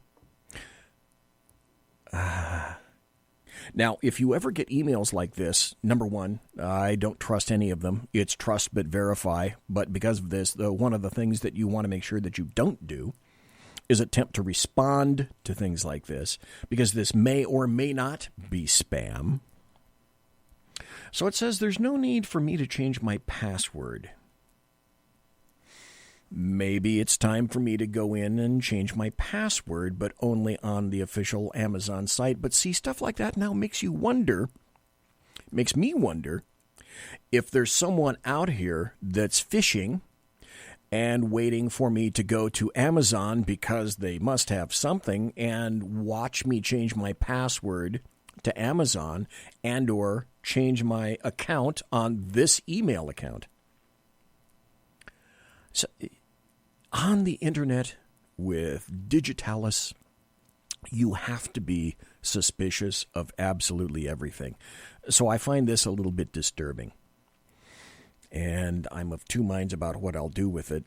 I might not do anything, but I'm just kind of curious if anybody out there that's listening now has had this come to them today or maybe tomorrow, or whether they've had that occur to them in the past, or anybody that happens to be listening in the podcast. By the way, thank you again. And I know a number of you are probably going to be driving over the Thanksgiving weekend. And I still get the occasional email from truckers because I value truckers and what they do. And truckers keep America moving. I have to say that. So thank you for what you're doing, keeping America moving, transporting our goods, our products all over the nation, because doing it on ships That's limited. Trains, that's limited. Point-to-point driving. Truckers, you guys keep the entire nation moving. So God bless you all. Thanks for listening. I know that some listen live, a lot listen in podcast because they listen when it's more convenient for them. So thank you. And I hope America's truckers out there, I hope you all have a great Thanksgiving and at least are able to partake of some of it. And if you're driving on Thanksgiving, just be safe if you can. Thank you very much. We move on with happy stories. Here's one that I told you we're going to go expand our view now. We're going over to Hungary. And in Europe, Hungary passes Stop Soros laws, bans aid to undocumented immigrants. This is the way that so many other countries in Europe need to go. Hungary's parliament passed a series of laws on Wednesday criminalizing the act of aiding undocumented immigrants seeking asylum in the country, despite strong objections, imagine this, from leading European rights bodies.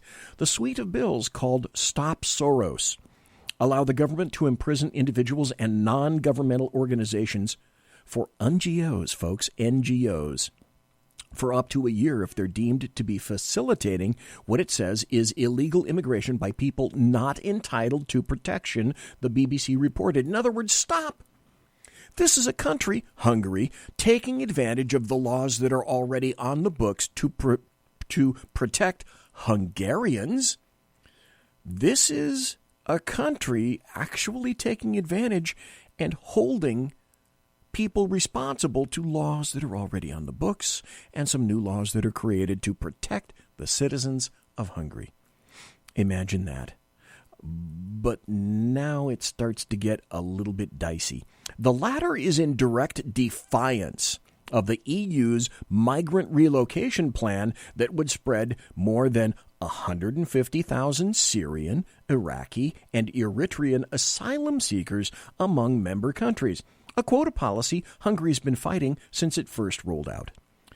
This is a quote. The Hungarian people rightfully expect the government to use all means necessary to combat illegal immigration and the activities that aid it, Interior Minister Sandor Pinter wrote, according to The Guardian.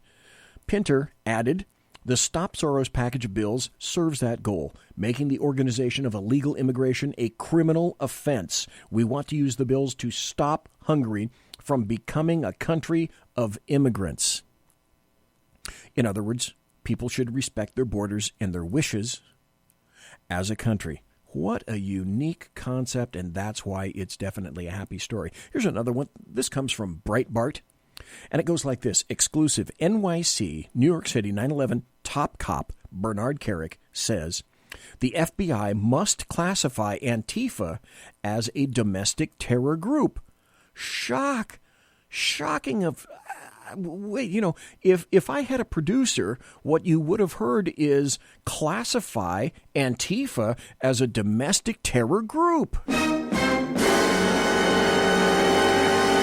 But, of course, I didn't play that, and I don't have a producer, which is clearly why you didn't hear that. Former New York City Police Commissioner Bernard Kerik told Breitbart News Tonight on Thursday last week that the FBI should classify Antifa as a domestic terror group. He offered his remarks in an interview with SiriusXM. Kerik's comments were made during a discussion of left-wing activists threatening and intimidating Tucker Carlson's family, for example. Outside of the Carlson family's home in Washington, D.C., Kerik said, in the most minimal definition of terrorism, it's the unlawful use of violence and intimidation, especially against civilians in pursuit of political aims. That's exactly correct. That is the definition of terrorism. It is political that they're going after Tucker Carlson. They don't care for his politics. By definition, Antifa should be declared a terrorist organization. To me, that is clear and facts in evidence. In the most minimal definition of terrorism, he says, I strongly believe that the FBI and Department of Justice should classify them as such. And that's why I think it's a happy story. Now, this one is of two minds. This is something that if you have half a brain to rub together, you saw this coming a long time ago. But this falls into the category of what the fuck are you thinking when you let so many illegals into this country? But it's a happy story in terms of this is finally one in likely a continuing series of reasons to make sure that we don't let illegal immigrants into this country, because this removes one of the reasons that leftists, the LDAM, leftists, Democrats, and the American media maggots, this is one of the major reasons that they throw out there as to why we need fresh blood in this country. And here's the story. As immigrant farm workers become more scarce, robots replace humans. We've seen this coming.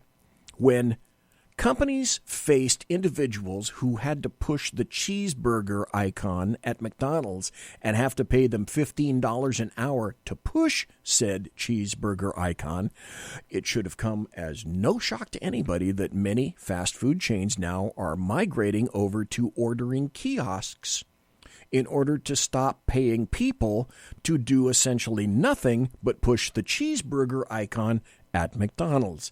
They priced themselves out of a job. So this is from Salinas, California, and we're going to start out with something heart-throbbing. As a boy, Abel Montoya remembers his father arriving home from the lettuce fields each evening, the picture of exhaustion, mud-caked knee-high on his trousers. Dad wanted me to stay away from manual labor. He was keen for me to stick to the books, Mr. Montoya said, so he did, and he went to college. Well, that's a success story, if he's legal. Yet, Mr. Montoya, a 28-year-old immigrant son, recently took a job at a lettuce packing facility where it is wet, loud, freezing, and much of the work is physically taxing, even mind-numbing. Now, though, he can delegate some of the worst work to robots.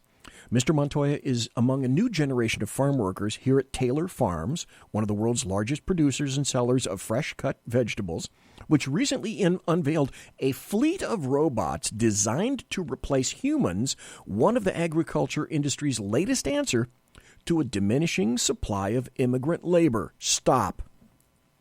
I said, and many clear-thinking people said quite some time ago, it's like nature abhors a vacuum and business abhors a vacuum. And if for whatever reason the well of untapped illegals dries up because we begin to start obeying our own laws, because we're a nation of laws and we must obey the rule of law, what a shocking concept that is. We knew, any clear-thinking person knew, that sooner or later the jobs for illegals, for unskilled labor, that's going to start to dwindle. And one of the primary reasons that leftists use for inviting so many illegal immigrants into the country is the fact that we need unskilled laborers. Apparently, though, not quite so much. The smart machines can assemble 60 to 80 salad bags a minute, double the output of one worker. Enlisting robots made sound economic sense, Taylor Farm officials said, for a company seeking to capitalize on Americans' insatiable appetite for healthy fare at a time when it cannot recruit enough people to work in the fields or the factory. Is that possibly because illegal immigration laws are becoming more effective, or people, including illegals, just don't want to have those jobs anymore? I can't say for sure. A decade ago, the story says, people lined up by the hundreds for jobs at packing houses in California and Arizona during the lettuce season. No more. Our workforce, this is an interesting viewpoint. Another reason that I decided I wanted to go over the story here tonight. Our workforce is getting older, said Mark Borman, Chief Operating Officer of Taylor Farms. We aren't attracting young people to our industry. We aren't getting an influx of immigrants. How do we deal with that? Innovation. Remember, nature abhors a vacuum, so if you dry up the illegal immigrant market for low-paying service jobs like this or labor jobs, we come through because Americans are innovative. Imagine that. Moving up the technology ladder creates higher skilled positions that can attract young people like Mr. Montoya, who's finishing a computer science degree, God bless him for that, and bolster retention of veteran employees who receive new training to advance their careers. We are making better jobs that we hope appeal to a broader range of people, Mr. Borman said. So pretty soon, the reason I also went over this article and I wanted to talk to you tonight about it is the fact that one by one, the reasons for importing, for going out of our way to import more illegals into this country, those reasons are falling by the wayside when you and I both firmly and convincingly know that the primary reason, the real primary... Oh, welcome to one viewer who is in chat, who will not be unmasked because we don't do that here. The primary reason for having so many illegals move into the country and wanting them to come in, that the LDAM want no borders, etc., is because generally they are a more monolithic and more dependable voting bloc than the recent influx, the recent number of American blacks, of Hispanics that have already gotten themselves and embedded themselves into the society. Democrats don't like it when you have a mind of your own. You're either... Every individual in the United States, get this through your furry little brain as far as the Democrats and the LDAM are concerned, leftist Democrats and the American media maggots.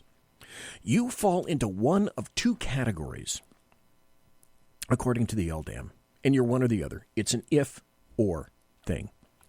You're either a tool to be used by the Democrats, or you're an obstacle. If you're not a tool, you're an obstacle. And they will use you like a tool, which was one of the reasons that the entire the hashtag walk away movement got started. But this story is another in a continuing series of stories that are going to eventually strip down the leftist argument and leave only remaining, well, we need more reliable, monolithic, dependable, because you guys aren't dependable voters. And hey, you damn blacks, you damn Hispanics, you're not being dependable anymore, so I guess we're going to have to go outside and try to see if we can get other people. Because basically, you're a tool or you're an obstacle. More blacks and Hispanics and others are starting to become obstacles instead of tools. We need a more reliable cadre of, I have a great idea, illegal immigrants. Let's get them all in. Now you see how things work. This I also find interesting. This is not necessarily in the happy category, the happy story category, because mostly the happy stories are gone at this point. And I've got about 8 minutes left before the end of the show anyway. New rules came out for the White House press corps and White House press conferences, and it's about time. But you would think that in a civil environment that you wouldn't need rules like this, and in the past, traditionally, we've not specifically needed a set of rules for White House press conferences until there became Jim Acosta, who is by his nature an asshole who pushes the envelope. So I wanted to find the rules, and here they are. And the reason I like these rules for White House press conference is they're simple. They're simple, common sense rules. And here they are. I found them. Please be advised of the following rules governing future press conferences. 1. A journalist called upon to ask a question will ask a single question and then will yield the floor to other journalists. Perfect, because the room in which these White House press conferences are held, if you've never seen it, it's extremely small, and those chairs are teeny tiny, and the people they're packed in there like herring. I would expect there's probably maybe 50, at most 60 people that you can pack into that little teeny weeny room. And rightly so. Everybody, as many as possible, should have the opportunity to ask a question. So rule number 1, a journalist called upon to ask a question will ask a single question and will then yield the floor to other journalists. That's just a matter of fairness. Number 2, at the discretion of the president or other White House official taking questions, a follow-up question or questions may be permitted, and where a follow-up has been allowed and asked, the questioner will then yield the floor. Number 3, yielding the floor includes, when applicable, physically surrendering the microphone to White House staff for use by the next questioner. Number 4, failure to abide by any of these rules, 1 through 3, may result in suspension or revocation of the journalist's hard pass. Difficult to grok the basic concept of fairness, the proof is in the pudding. And I have a definite feeling about what should have occurred, what I wish would have occurred, because Trump, I agree with a lot of the stuff that he does. I don't agree with everything that he says, and I have to go by deeds, not words. In this case, what I really would have preferred that President Trump do, so that he didn't create the martyr effect, and so that CNN did not find that they had to go to court. We'll get to the court ruling in just a moment. What I wish would have happened is what I suspect will probably happen now because of the ruling. CNN went to court, and they alleged that removing Jim Acosta's White House pass was a violation of the First Amendment. And the judge who heard the case said, no, it's not a violation of the First Amendment. It's a violation of his Fifth Amendment due process.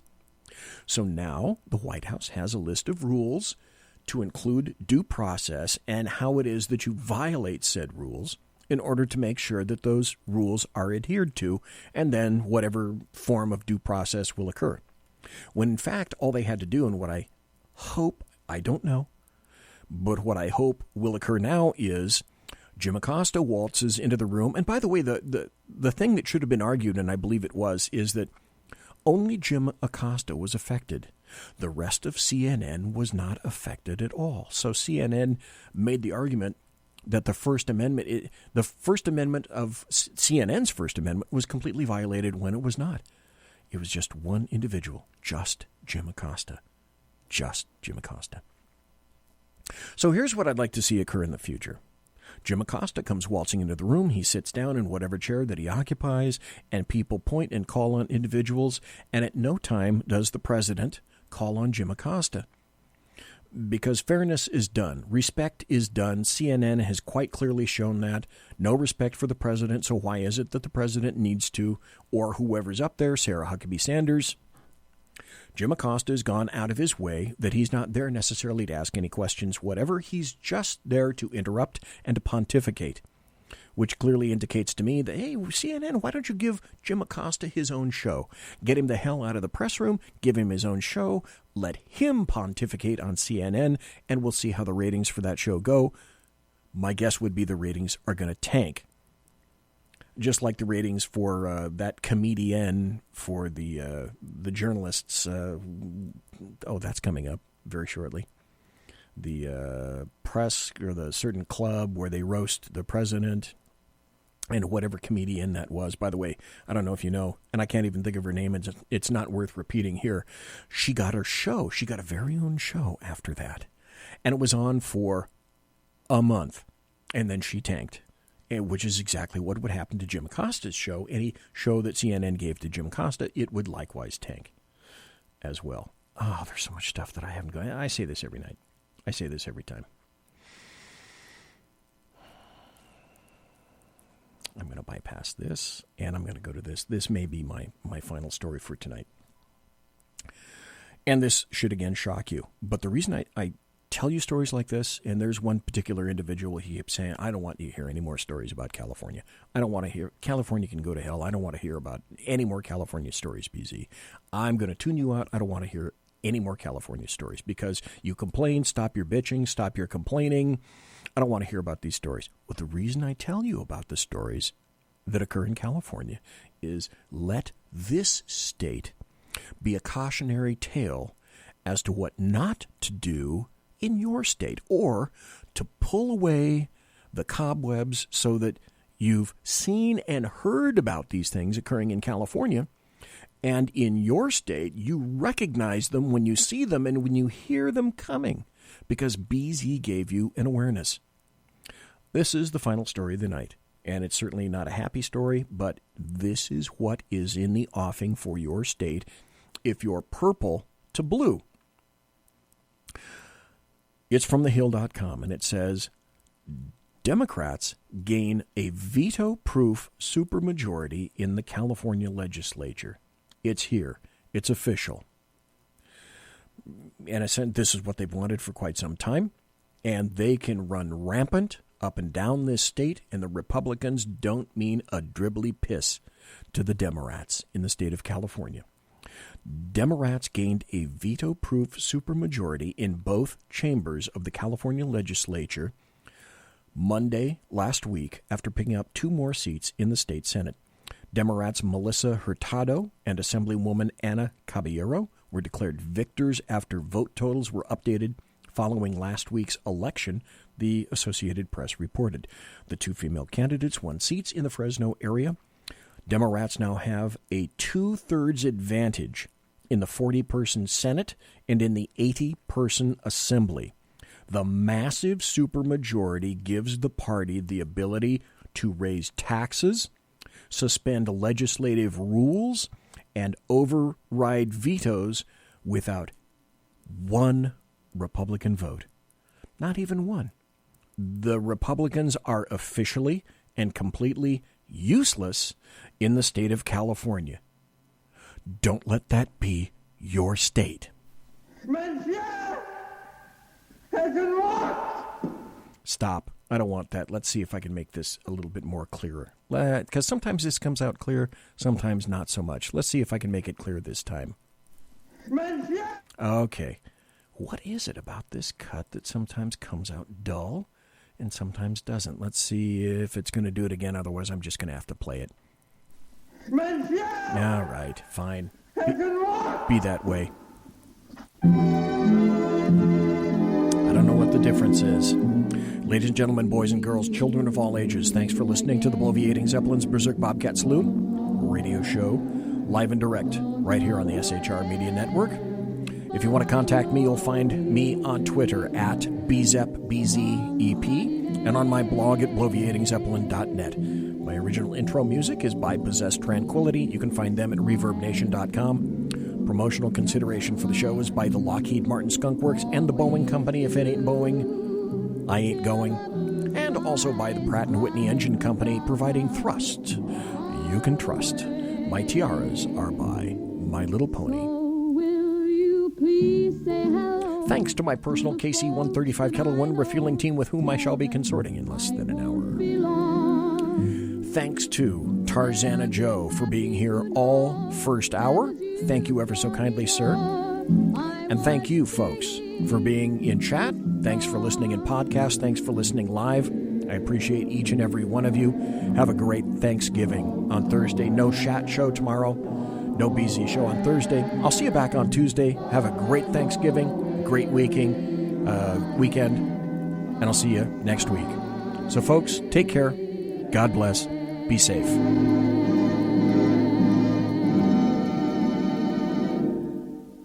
Everybody quiet down now and get some sleep. Night, everybody. Good night, Mama. Good night, Ben. Good night, everyone. Good night, Mama. Good night, Daddy. Good night, children. Good night, Daddy. Good night, Elizabeth. Good night, John Boy. Good night, Jim Bob. Good night, Jim Bob.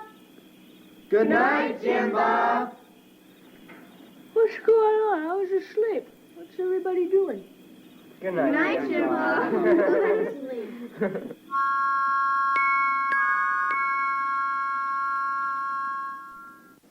Good night, and good luck.